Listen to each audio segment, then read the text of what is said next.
Welcome. My name is Bettina Nklan. I'm the Associate Administrator of Communications here at NASA, and thank you for joining us for the post-launch briefing of Demo 1. Just as a reminder, for each of the reporters, please say your name and organization. We also have reporters calling in on the line, and also questions from social media. Please be respectful of the other reporters and one reporter per question. With that, I'm going to turn it over to NASA Administrator Jim Bridenstine. Well, thank you, Bettina. It's an exciting evening. We've got a great group of folks here that can share some of their experiences. I'll introduce them, and then I'll say a few words and turn it over to Elon Musk to say a few words about tonight's, or I should say today's event, whatever time it may be. I'm not sure. To start, the CEO and lead designer of SpaceX, Elon Musk, is here. We have two astronauts, Bob Behnken and Doug Hurley, who will be flying on the Demo 2 mission, which we're anxiously anticipating. We have Steve Stitch, the Deputy Manager of the Commercial Crew Program and the NASA Launch Manager for Demo 1, way down on my far right, and Kirk Shireman, the Manager of the International Space Station Program, to my immediate right. So tonight was a big night for the United States of America, a great night for NASA. What today really represents is a new era in spaceflight, an era where we are looking forward to being one customer as an agency and as a country. We're looking forward to being one customer of many customers in a robust commercial marketplace in low Earth orbit, so that we can drive down cost and increase access in ways that historically have not been possible. And we have our first provider of multiple providers today that had a successful launch. This is just the beginning. We're still in the first quarter.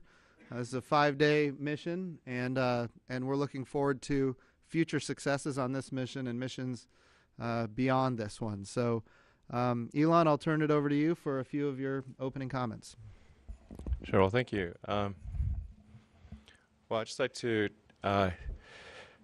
express a very strong note of appreciation for the SpaceX team that's worked. It's been 17 years to get to this point, from 2002 to now, and incredible amount of hard work and sacrifice from a lot of people that gotten to this point. Yeah, to be frank, I'm a little emotionally exhausted because that was super stressful, but it worked so far. We have to dock the station, we have to come back, but so far it has worked. Some of the riskiest items we've passed some of the riskiest items. But I'd like to also express a great appreciation for NASA. SpaceX would not be here without NASA. Without the incredible work that was done before SpaceX even started, and without the support after SpaceX did start. So thank you. Absolutely. Well, it's great to have so many people here so early in the morning. So we'll just open it up. If people have questions, I'll just call on folks as we go. The gentleman right here in the gray jacket. Ivan Couron of Agence France Presse. Mr. Musk, do you have any customers for the capsule, private customers other than NASA? We've not sought any private customers. Our focus has been on serving NASA's needs, but once Dragon is in regular operation, I think we will seek commercial customers, of which the NASA administrator and NASA in general has been very supportive of that idea. So, but we've been very focused on just making sure that the vehicle worked and maximizing safety and reliability, and we've not put any effort into commercial customers. We'll go to the gentleman right behind him. Hi, good morning. Tom Costello with NBC News, and congratulations to all. Elon, can you talk about now what does today prove to NASA and to the world about your capabilities at SpaceX and Dragon in specifically? Well, we're only partway through the mission, but the system thus far has passed an exhaustive set of reviews, and then in the launch itself, the launch went as expected. So far everything is nominal. The Dragon 2 or Crew Dragon is a fundamental redesign. Hardly a part in common with Dragon 1, which in retrospect I'll probably change actually, but there's a massive amount of new equipment on the vehicle, and everything appears to be working fine. So yeah, we opened the nose cone. The forward Draco thrusters fired. The propellant system is working. It's much more complex than Dragon 1 because you have the integrated launch escape thrusters, the Super Draco launch escape thrusters on the side. In fact, I'm not sure if people know why is what's say better about Dragon than some other vehicles is that it does have integrated escape system. So previously, you'd have a tractor escape system, like a solid rocket motor mounted on the nose of the capsule as sort of a tractor. It would sort of pull the spacecraft away. That's how Soyuz works, for example. But in the case of Dragon, they're integrated, so you have an abort capability all the way to orbit. So and you do not have to worry about a separation event of the launch escape system. So this is, I think, quite a big safety improvement in principle. And then over the next, hopefully tomorrow, in about 24 hours, we'll be docking with the space station, so that it will be able to dock with the space station without using the arm. Yeah. Go ahead. Picture perfect launch. Maiden voyage for the Dragon over the next 5 days has to go through a number of important steps. You have a checklist that you have to go through. Are there any moments in particular that you will find especially challenging or worrisome?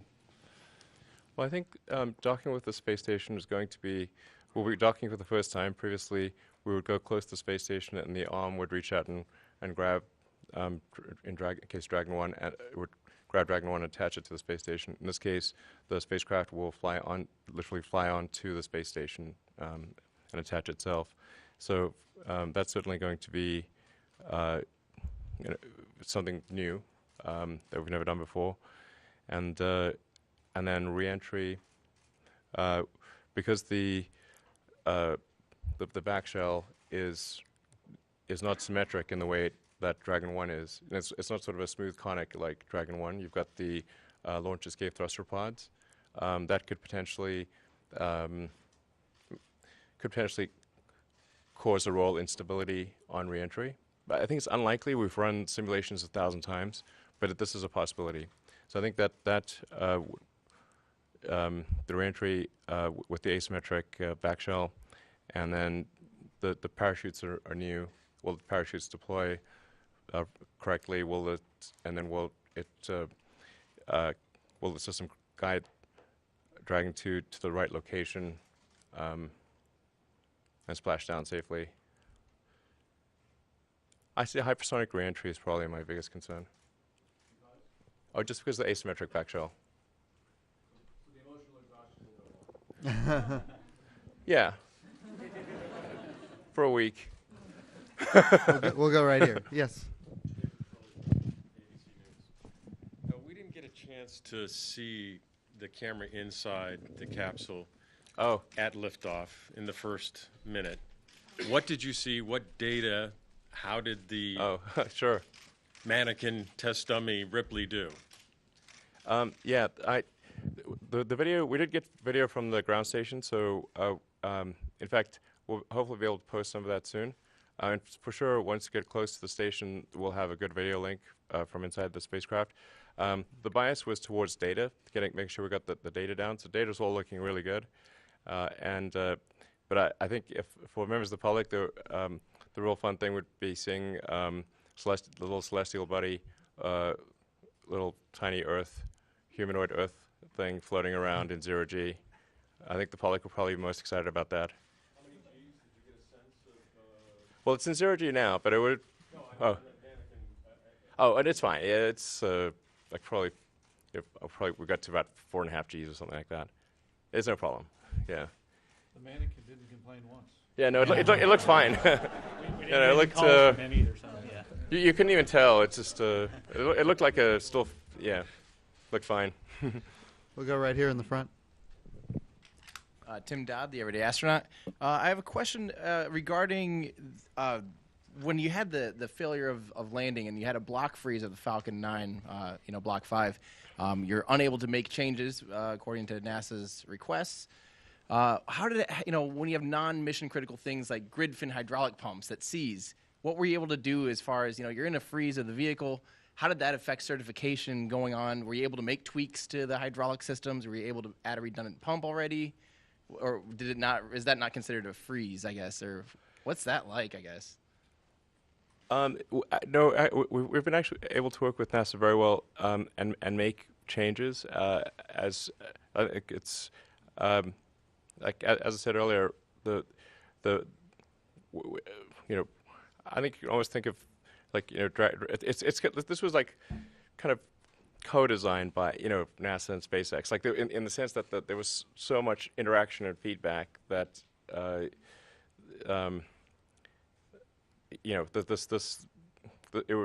this is a joint effort really, and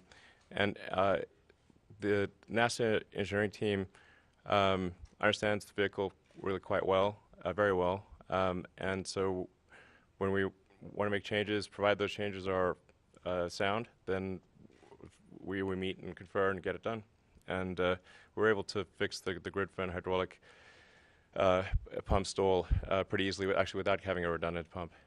There just turned out to be like a bizarre sort of stall zone, and with a little bit of a tiny relief valve, we're able to fix it. It's easy. I would say from a NASA perspective, we work hand in hand with SpaceX. They will propose changes to us. We have an engineering team that will look at every one of those changes. In this particular one, it was a pretty simple valve change to improve that grid fin performance.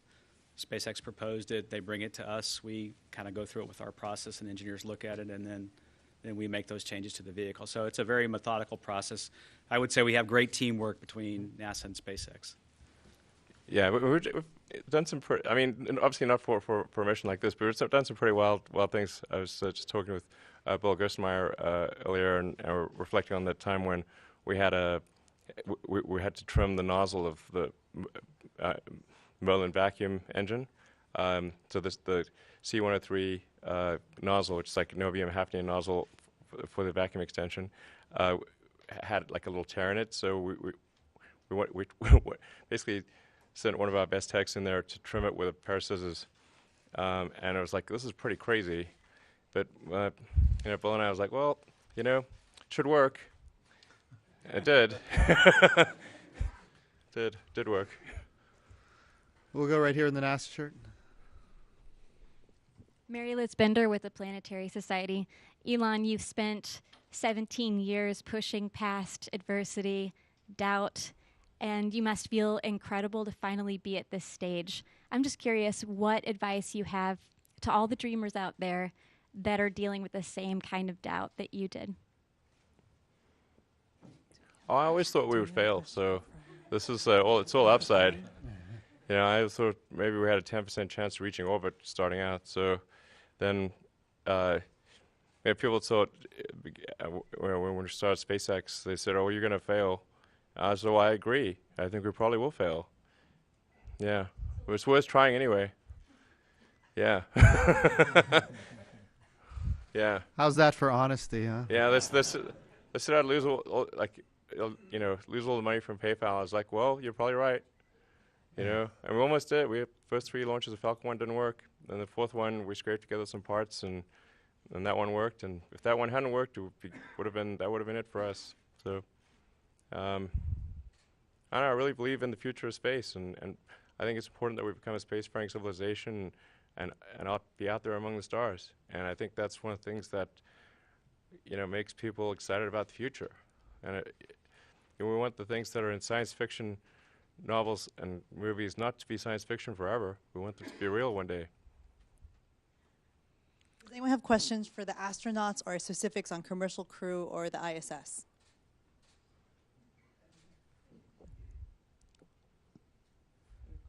You can. Okay. Gentleman over there. Hi, I'm Stephen Clark from Spaceflight Now. Had a question about the reentry since Elon mentioned that's one of the riskier parts of this test flight. I understand the reentry is going to be a descending node over the U.S. Is that correct? And I remember during the shuttle days, overflight over a populated area was a concern and was always got some extra scrutiny. So I'm curious if that's something you've discussed and talk about any risk that was assessed and how you dispose of that risk to decide for a descending node reentry. Thanks. Kirk or Steve? Yeah, I can take that one. So, yeah, you're correct. The entry is we're landing right off the coast of Florida, just a little bit north of here. There's an area that SpaceX is sort of designed as their landing area. In terms of entry risk, there's a process we go through to assess that risk. We take a look at the components on the spacecraft and look at the worst case kind of scenarios that could happen during entry. And there's a criteria we have to meet. And so what we've done is we worked hand in hand with SpaceX to look at the spacecraft, how it's composed, how it flies. They run models and simulations of how it lands. We have an independent modeling system that we employed. And so we went through that whole process to ensure the safety of the public relative to landing. As Elon said, it is one of the areas that we're interested in for this mission as well for crew. You know, if you look at the rest of the mission and the highest risk periods, it's obviously docking with station and then the landing phase. I think we'll learn a lot about the modeling of the vehicle, how the aerodynamics works for this particular vehicle and the GNC system during entry. So we're really excited about that part of the mission and getting that data for the crewed missions later on. We'll go to Reuters here in the front. Thanks. Joey Reuters. This question's for Elon Musk and Kirk or Steve. What's the biggest takeaway you hope to learn from this mission? And based on what you've learned in the past and what you expect to learn in the coming weeks, how confident are you to say that we'll see humans launch from U.S. soil this year or in the summer? Well, so far it's looking quite promising. Yeah, we're only partway into the mission, but so far it seems looking very good. The Dragon 2 has a very complex propellant system because of the fact that it's got an on-orbit maneuvering. It's got 16 on-orbit maneuvering thrusters, the little Draco thrusters, which are kind of small thrusters, and it's got the 8 Super Draco thrusters, which are very powerful thrusters, and the two are interwoven in a way that's quite tricky. And the main maneuvering thrusters on orbit actually thrust in the opposite direction that the propellant wants to flow. But so those worked. The forward thrusters under the nose cone worked, that's a big risk reduction. The nose cone opened, which is cool. The solar arrays work. So far, everything looked good. Docking, as I mentioned, reentry. You can sort of see the illustration of there on the wall. What I mean by the back shell not being sort of a smooth conic like it is on Falcon on Dragon 1. It's got those escape thruster pods.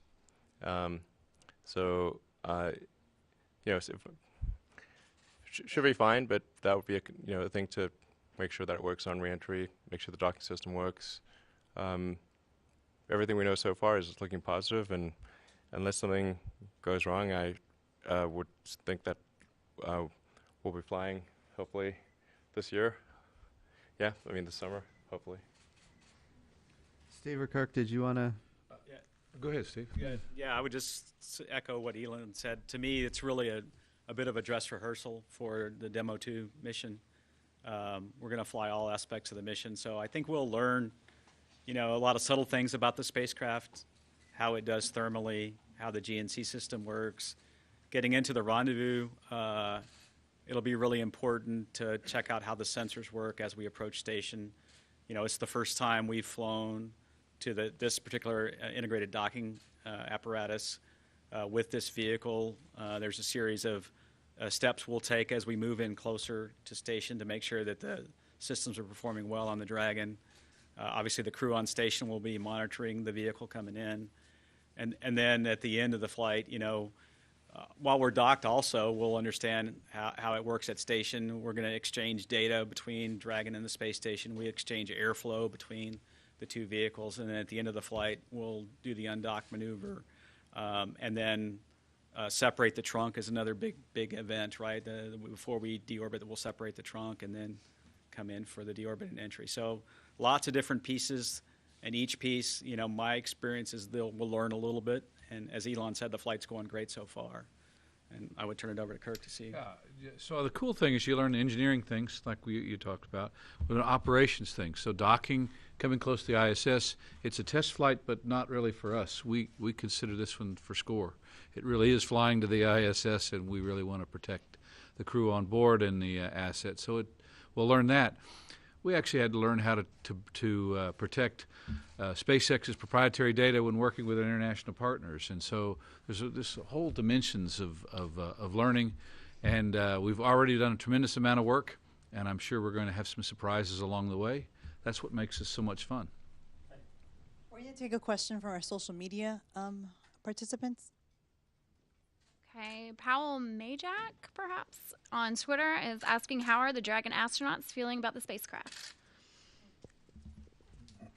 I guess I would say for us, we've been following the process for a few years at this point. We've made a lot of trips out to Hawthorne to kind of see this spacecraft come together and the spacecraft that we'll fly on later this year come together as well. And so seeing a success like this definitely gives us a lot of confidence in the future. And, like folks have described, really this is about predicting what the vehicle is going to do and then testing it and making sure that those two things match up as you kind of go through this mission. And that's what's going to give us that confidence going forward. And launch has been wonderful. Activation has been wonderful. We still have some significant events going forward that we'll want to make sure match up as well. I think the other thing, that maybe to allude to the previous question a little bit, is that I think we also have learned how to work together as a team, and that's really the reason that Doug and I came to Florida to participate from inside the firing room. We, of course, on launch day won't be able to do that, but it's great to understand how that team works. Being a member of it that's maybe not represented during the Demo 1 mission, we can take advantage of this experience and take that with us when we fly on our missions later this year. We'll be racing across the country, going to Hawthorne to see docking, and then also to see the splashdown from out there as well. So we're feeling pretty good about it, and it's really about each one of these milestones getting accomplished and giving us more confidence in the future. Doug, did you want to? Yeah, all I'll say is, this is the build-up approach that we learned very early as test pilots. And, we've worked ourselves to our first flight of the vehicle with DM1. And then, as Bob said, we'll work through those milestones. And then next up is the in-flight abort. And we'll have that to go, follow as they go through that exercise. And then that's kind of the graduation exercise for us to get on DM2 and go fly. So we'll work with the teams, and we'll be out in California, or we'll be here, and we're looking forward to supporting all of those events.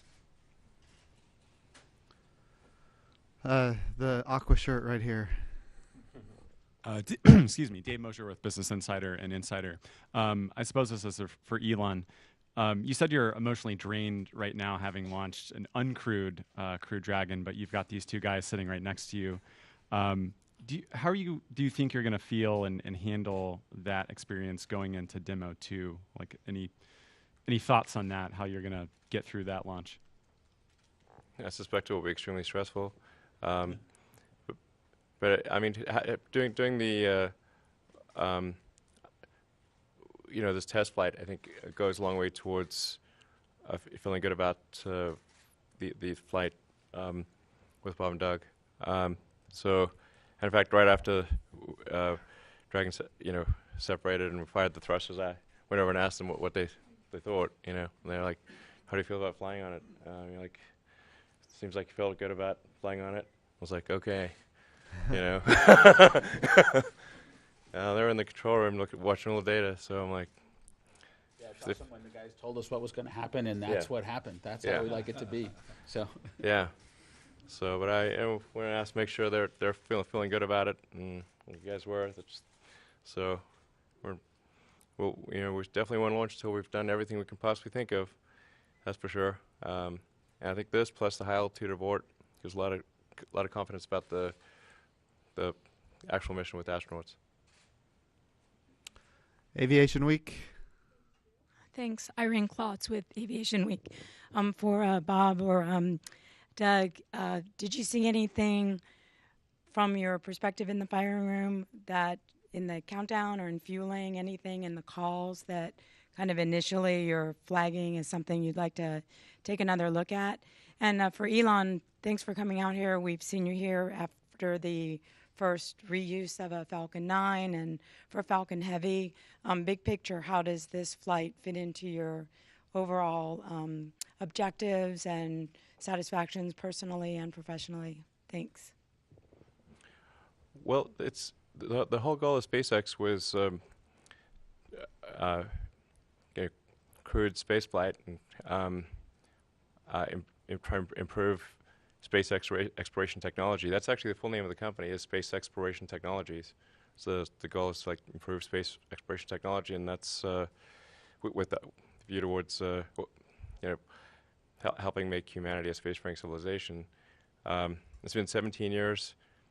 We still haven't launched anyone yet, but hopefully we will later this year. So that would definitely be the culmination of a long dream for a lot of people, me and a lot of people at SpaceX for sure. Can't wait. Bob and Doug? Yeah, I think it was, we've probably seen half a dozen, maybe three-quarters of a dozen combination of static fires or launches, either from here, from Hawthorne. And, every time we participate, it's just amazing to see how the team is hitting its stride, getting these vehicles ready to go into space. And I think, every launch count or every static fire, there are technical issues that the team has to go back and solve real time. And I don't think this was any different. And I thought everybody handled their roles very well. And it seemed like everything went smoothly all the way up until launch, and so far so good. So from our standpoint, this is what you want to see. You want to see the team hitting its stride as we get ready to put people on these things. And kind of as Doug described, we've seen several static fires or launches from various locations, from McGregor, from here, watching along in Hawthorne. And I think from our perspective is the thing that's been different with the Demo 1 mission is kind of the integrated operation. So seeing the Dragon team work with the Falcon team, usually it's a little bit more of a standalone payload, it seems, from the missions that we've seen. In this case, there can be things that you need to communicate between those two teams kind of real time. And to see the team kind of process that, kind of causes us to think a little bit about, hey, what's the crew perspective about that? What's Dragon going to tell the ground, and what's it going to tell us, and what does the Falcon team need to know about that? That's a piece of this that we got to see on Demo 1, and we'll get to make sure as we go forward that that's all captured in the simulations as we move forward. So that integration, we got to see it here, and we'll continue to see that as we get closer to flight. Right here in the second row. Marcia Dunn, Associated Press for Elon. I'm assuming you were in the firing room for launch, if that's so. And how much does it add to the satisfaction of seeing your rocket launch from the moon pads, the shuttle pads, and here you are in the firing room used by NASA for so many years and traditions? I mean, does that just add to the pleasure? Talk about that. I would never have believed that this would ever happen.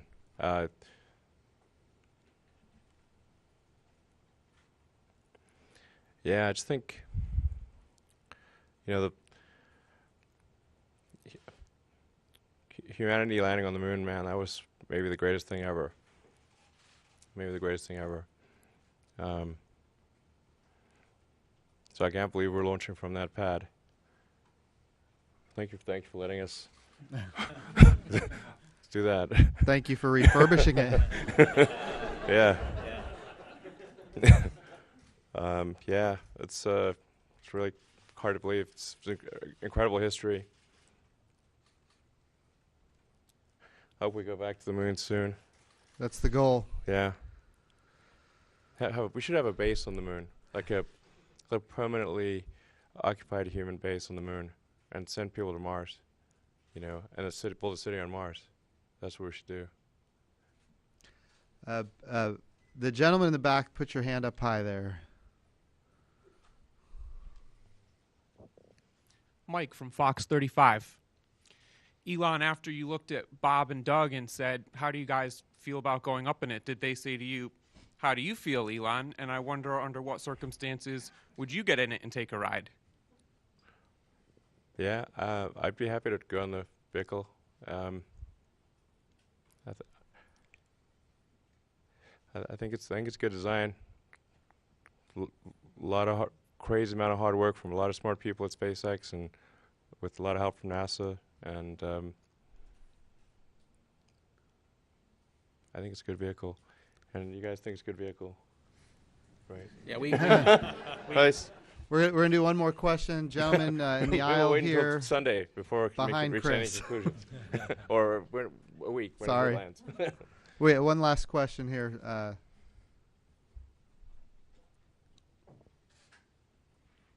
Ken Kramer for Space Up Close. Thanks for doing this. Jim Bridenstine, you mentioned you want NASA to be one of many customers. So my question, Elon, where do you see Dragon going beyond NASA? What would you like to do? Expand on that. Thanks.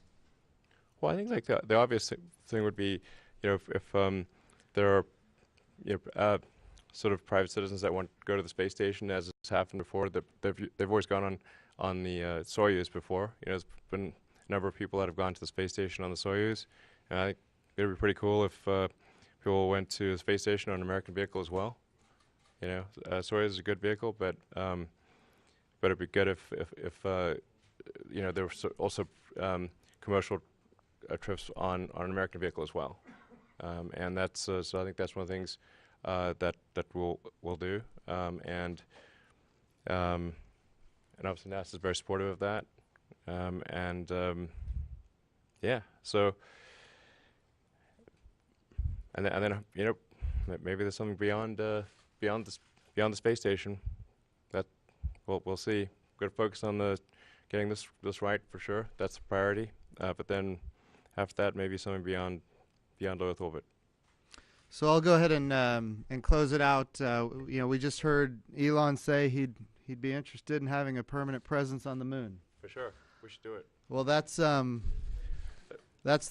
very first space policy directive given by the President of the United States to me as the NASA administrator, that we're going to go to the moon and we're going to go sustainably. So what that means is when we say sustainably, that means we're going to stay. And of course, the objective here is not just humans, but also landers and rovers and robots and humans, and utilizing our international partners and utilizing our commercial partners. And there's no doubt SpaceX has some really amazing ideas about what they could help us do at the moon and what they could help the coalition of international partners do as we develop this together. But the President's Space Policy Directive is clear. We're going to the moon. We're going sustainably.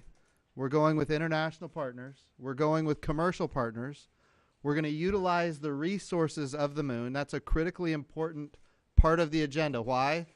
We have to be able to live and work on another world for long periods of time. We have to be able to use those resources of another world, which is, of course, a great opportunity for us to prove those capabilities and technologies on the moon, because as it happens, you know, Mars and Earth are only aligned once every 26 months on the same side of the sun, which means when we go to Mars, which I know is high on Elon's agenda and it's high on NASA's agenda, when we go to Mars, we have to be there for long periods of time. So we have to figure out how to do in situ resource utilization.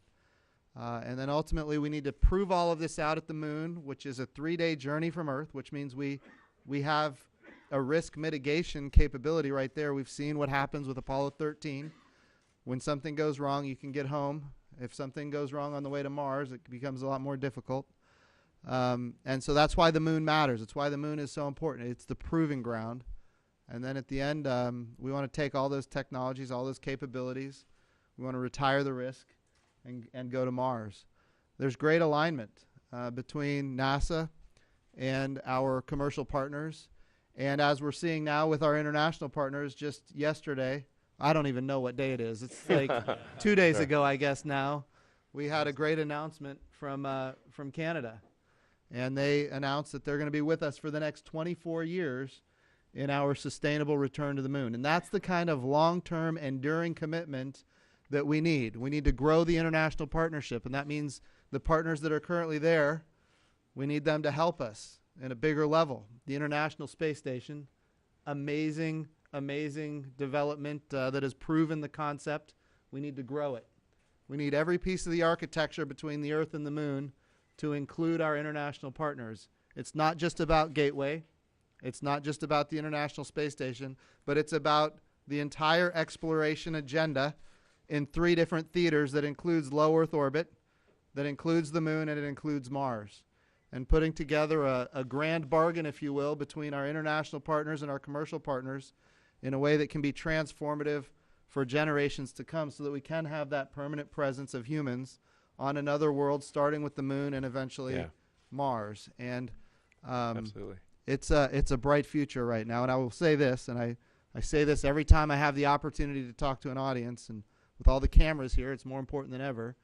The President's first budget request increased our budget at NASA by $1 billion, which was about a 5% increase. And then even before I got sworn in as the NASA administrator, a bipartisan Congress in both the House and the Senate plussed us up by $1.7 billion. So I thought I was coming in to advocate for a bigger budget. And in fact, by the time I got there, it was actually smaller than what Congress had already given us, which is a really good problem for NASA to have.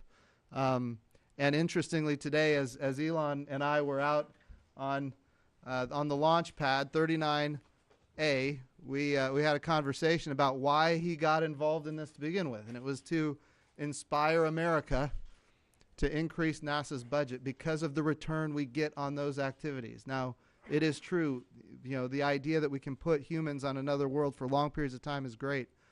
But the benefits humanity has received from space exploration in general is immeasurable. The return on investment we get from that as a nation, and in fact as a world, the way we communicate, all of these cameras, DirecTV, Dish Network, internet broadband from space.